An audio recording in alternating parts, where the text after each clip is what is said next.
Okay mga guys, so welcome back sa ating YouTube channel, Topic Scratch. So sa araw na ito, share ko sa inyo mga guys kung paano gumawa ng personal use na series cable. So bago ang lahat, nanyayahan ko yung mag-subscribe sa ating YouTube channel at hit yung notification bell icon para ma-notify kayo sa susunod na mga video tutorial. So, umpisa na natin ang ating episode sa araw na to.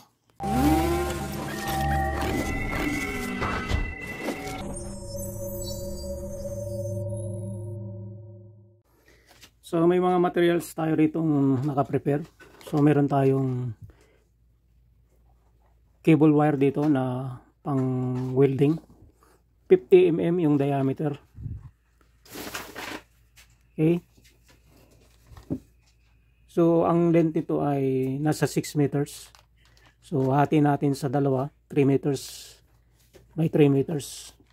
Yung positive, tsaka negative. Meron tayong apat na cable clamp or booster clamp. Okay. Ito yung gagamitin natin. Heavy duty booster clamp to mga guys. Nasa 60 ampere. Then, may Phillips screw tayo. Cutter, long nose, flat screw, soldering lead, electrical tape, saka soldering iron. Okay, na ito yung gagamitin natin para yung dulo ng ating wire soldering natin para matibay. Okay.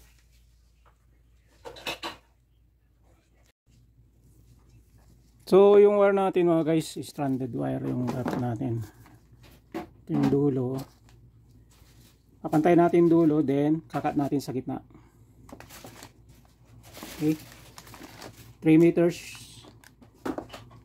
Then 3 meters. Yung positive at saka negative. Okay. Kakat natin sa gitna.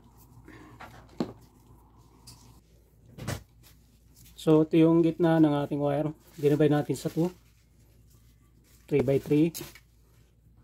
So, gamitan natin ng kutsilyo para i-cut yung wire.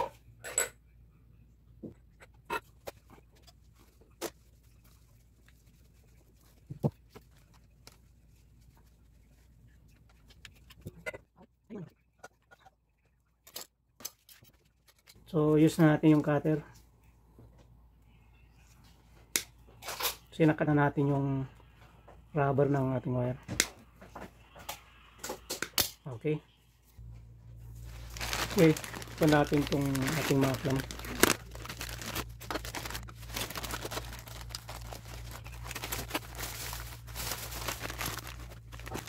So, sa loob ng ating clamp, merong nakalpaloob na wire clamp. Ating gagamitin na guys. Natin i-mount yung ating dulo ng cable wire.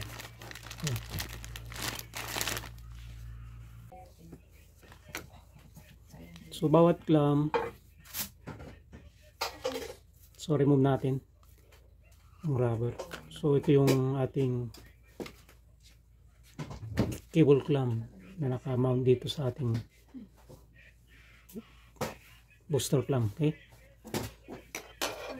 Meron din sa block. So meron din. So, dito natin insert yung dulo ng wire. Okay. So yung bago natin balitan yung dulo ng wire, sukatin mo natin kung gaano kahaba ang kailangan. Yan. Then lagyan na natin ng marking. So yung mark na yan, yan yung ating tatanggaling dulo ng wire. Yan ang haba.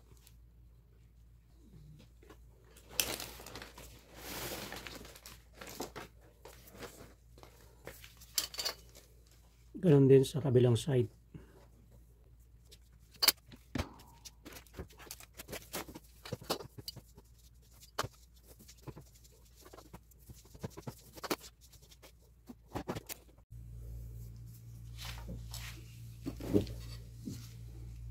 cut na natin yung balat ng wire.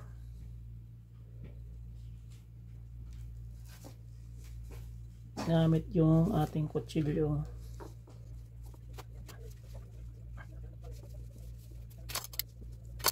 Okay.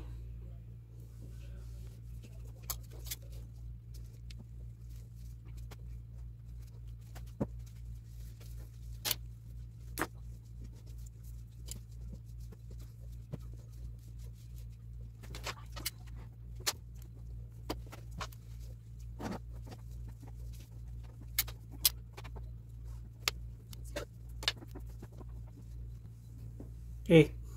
So, tapos nating balatan lahat yung 4 na dulo ng wire. Okay. So, yung dulo, twist natin yung dulo ng wire.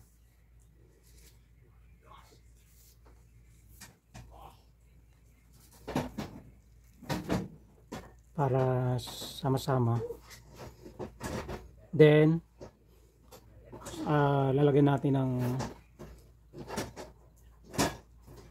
susoldering gun natin tong dulo para hindi magiwaiwalay. Solid yung pagkakaipit dun sa clamp ng ating wire. Okay. So, saksak na natin yung ating soldering gun or soldering iron.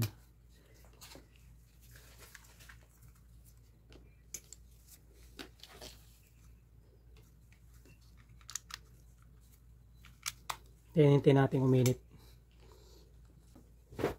So, mainit na yung ating soldering gun mga guys. Pwede nating solder yung ating dulo ng wire.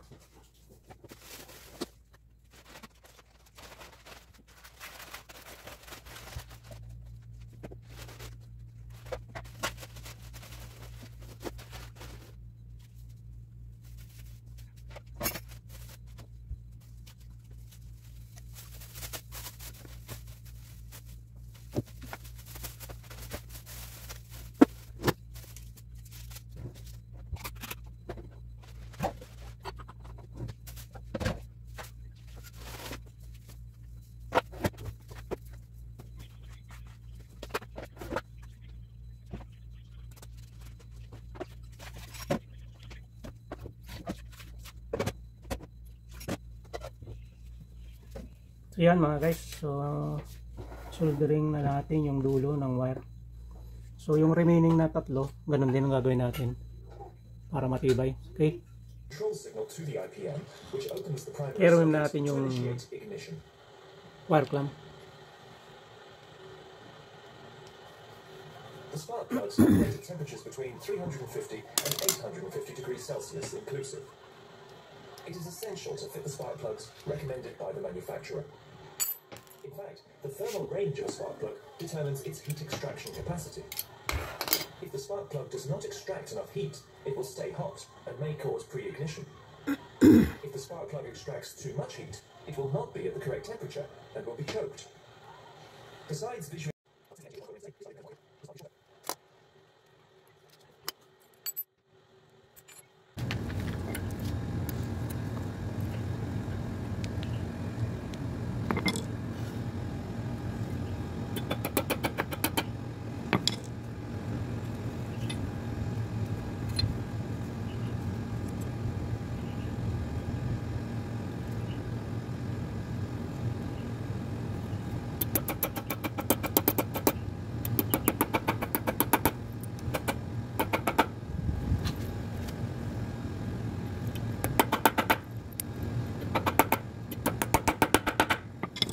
Okay, so alam na natin yung isa.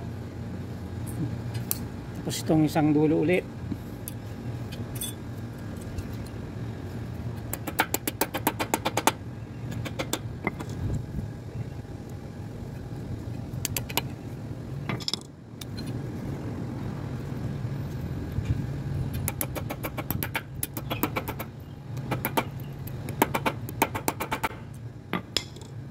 Okay. Done.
Okay, done.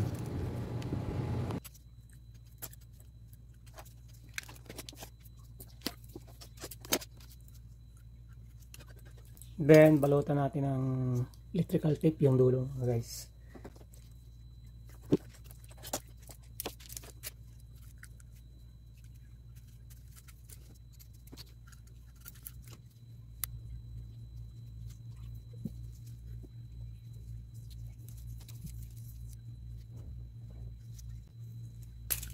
Baliktad.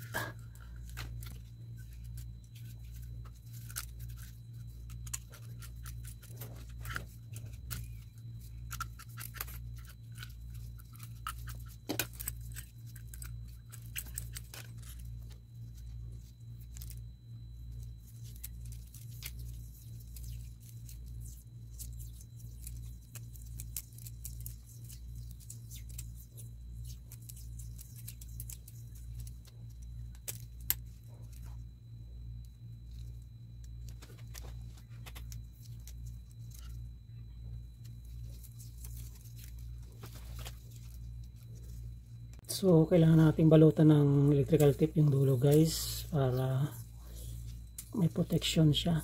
Hindi siya gumagalaw-galaw, hindi siya maputol.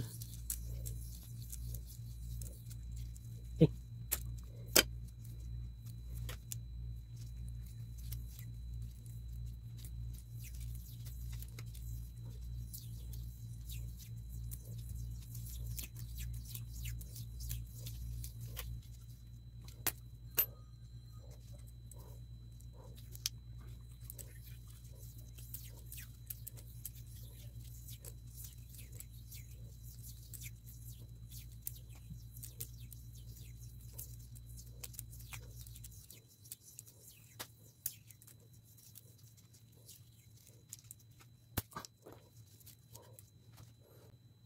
Okay, done.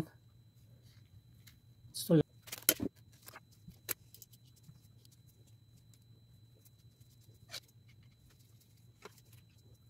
ito natin yung bolt.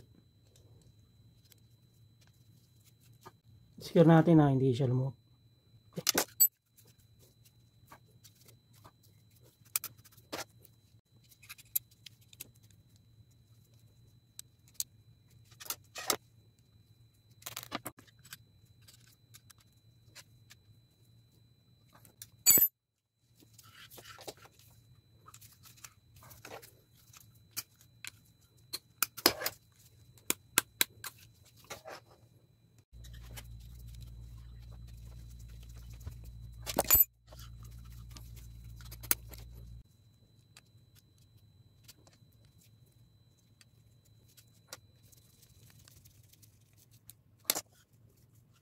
Okay, done.